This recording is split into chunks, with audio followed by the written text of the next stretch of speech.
Hey class, in this video we're gonna go over how to use model in place components.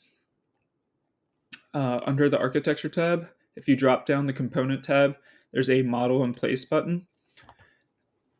It will open up this interface and we're going to be choosing from various categories in here depending on what you're modeling. If we're modeling furniture, we want to be using or utilizing the furniture. If we're utilizing casework, we can model it as casework, ceilings, etc. If you don't have a specific category, you can also simply just select generic models. So the benefit of this model in place component is being able to just show a massing within a space without having to construct it through like a wall or some other Revit family. So if I were to go into this view, I don't see anything in the view.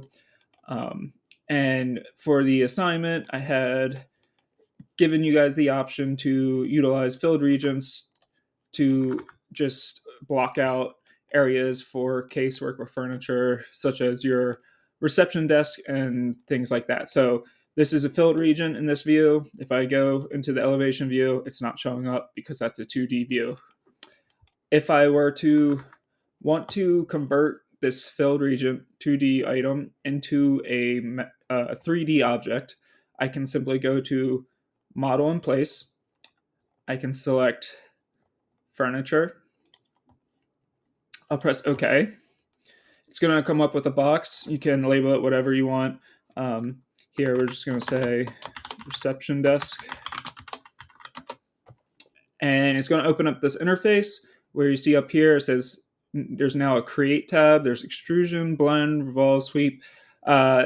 These tend to be a little more complicated. So for now, we're just going to stick with the extrusion.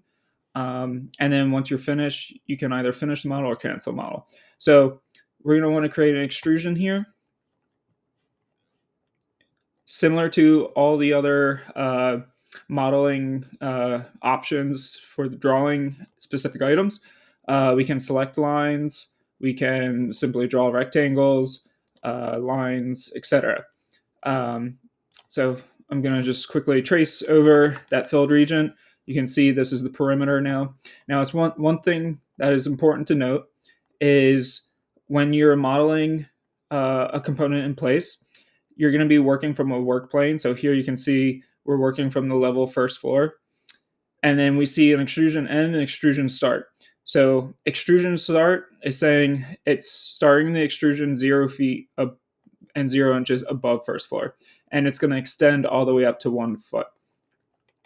So assuming I want a 30-inch reception desk height, I simply put 2'6" for the end, and I just press check, and I can say finish model. And now if I go to this view, you can see there is a 30-inch tall modeled mass that's representing a piece of furniture. So expanding on the constraints of the beginning and end, you are going to have to do some math if you are trying to get a specific thickness.